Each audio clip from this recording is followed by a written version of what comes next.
Salut tout le monde, c'est Fred Sherstoft. On se retrouve aujourd'hui pour une deuxième vidéo sur cette chaîne. Alors cette deuxième vidéo elle va concerner le centième anniversaire du Colt 1911 A1, donc cette édition est sortie en 2011. Avant de passer aux caractéristiques, on va tout de suite vous montrer quelques images de cette arme.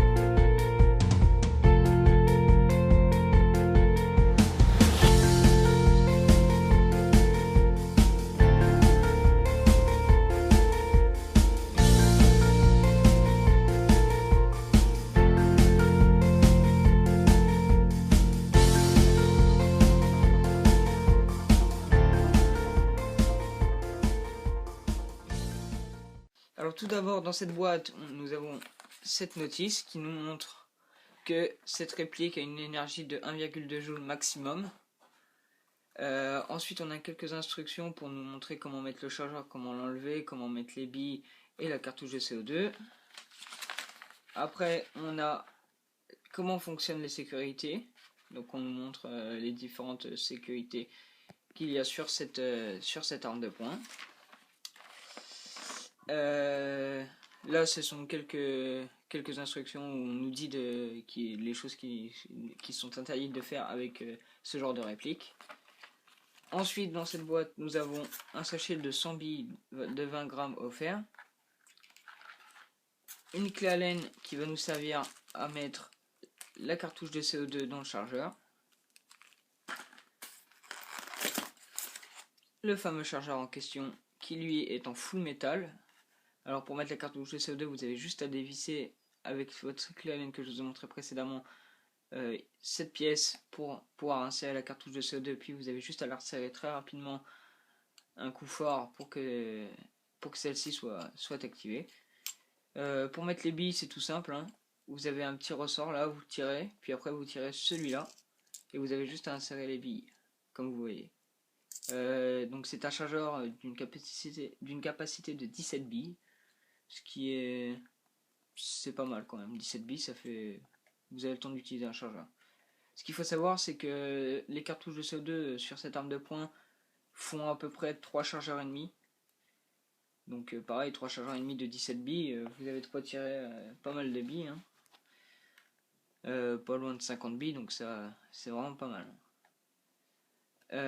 Et ensuite, on a ce fameux 1911. Ce fameux 1911 qui a quelques marquages en gris clair. Donc des marquages assez discrets. Ils sont quand même nombreux, beaucoup de chiffres. On a le logo. Et de l'autre côté, on a pareil la marque AWC, Made in Taiwan, M1911A1, le calibre et le numéro de série. Donc ce 1911 est bien évidemment en full métal. La seule pièce plastique sur celui-ci sont les pièces au niveau de la crosse. Donc les pièces marron que vous voyez là sont en plastique. Pareil pour de l'autre côté en plastique. Après tout le reste, la queue de castor, le talon de crosse, le canon et la culasse sont en métal. Ensuite, donc cette arme de poing, elle est blowback. Donc ça donne un aspect assez charmant à cette arme de poing. Et plus réaliste au passage. Nous avons deux sécurités. Donc la première se trouve ici. Là, la cartouche de CO2 ne se mettra pas en marche, donc vous pouvez tirer sans qu'aucune bille parte. Et la deuxième sécurité, c'est la queue de castor, ici. Tant que vous n'avez pas posé votre main, ou du moins activé cette queue de castor, vous pouvez actionner la gâchette, mais le tir ne partira pas. Également, lorsque vous n'avez plus de billes, vous avez cette sécurité qui se met en marche pour vous prévenir que votre chargeur est vide et que plus aucune bille ne partira après ce tir. Donc le chargeur, c'est tout simple, hein. On rentre comme ça, on appuie sur le bouton qui est sur le côté pour l'enlever. Ce bouton n'est pas ambidextre, donc encore un désavantage pour les gauchers.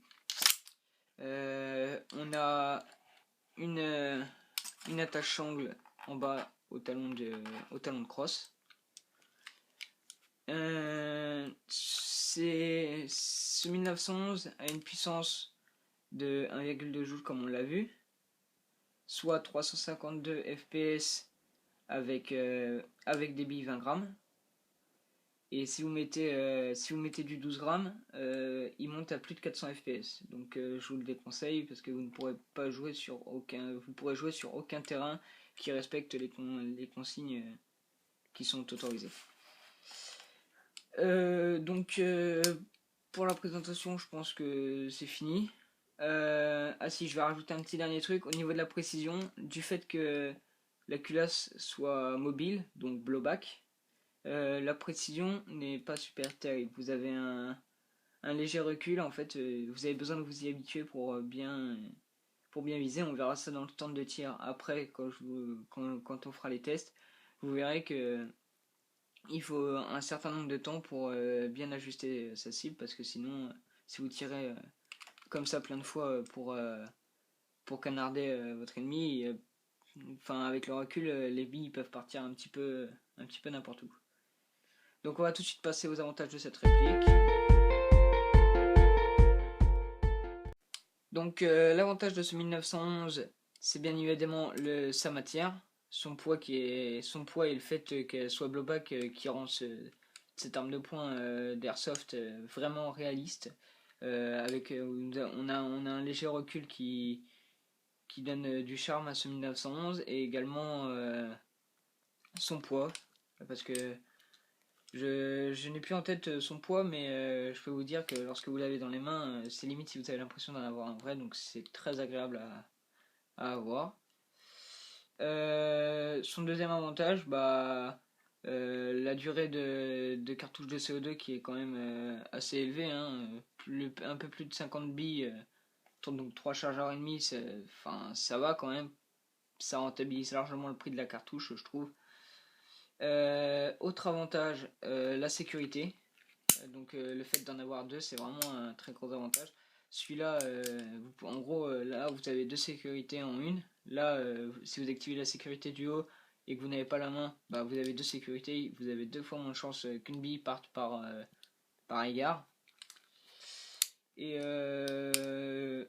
également, si un autre de ces avantages, c'est également un inconvénient parce que le côté de crosse sont en plastique, mais son avantage c'est que vous pouvez les changer. Donc vous pouvez très bien en acheter des côtés de crosse en bois pour les changer et que votre arme ait encore un peu plus de poids et plus de charme.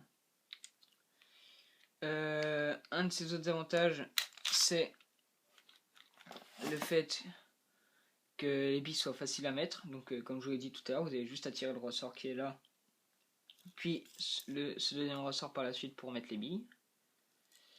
Et donc pour les avantages, je pense que c'est tout. Si le dernier avantage, mais ça on le voit quasiment sur toutes les répliques d'assez haut de gamme en airsoft, c'est le fait que quand vous avez plus de billes, et cela vous l'indique, comme sur les vrais.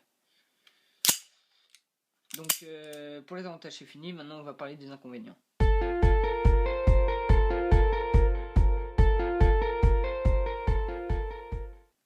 Donc pour les inconvénients de ce 1911, il n'y en a pas beaucoup, hein. Il n'y en a que 2. Le premier c'est déjà sur la mire, donc les organes de visée ne sont pas... on ne peut pas bien les distinguer du fait qu'il n'y ait pas les petits points blancs comme sur certaines répliques. Ça reste léger quand même comme inconvénient. Et le deuxième, c'est au niveau du chargeur. C'est de la façon de laquelle on doit mettre la cartouche de CO2. Avec la cleanse, je trouve que ça prend un petit peu de temps, mais bon, ça reste léger quand même. Donc pour terminer sur ce 1911 A1, on va tout de suite passer au stand de tir pour voir ça précis.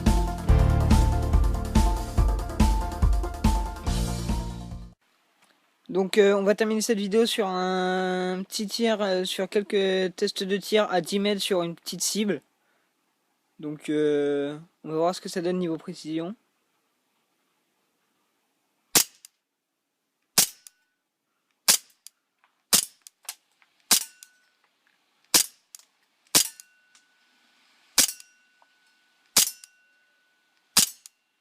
Voilà, donc cette vidéo est terminée, j'espère qu'elle t'aura plu. Si c'est le cas, n'hésite pas à lâcher un like et à t'abonner, ça me fera vraiment plaisir.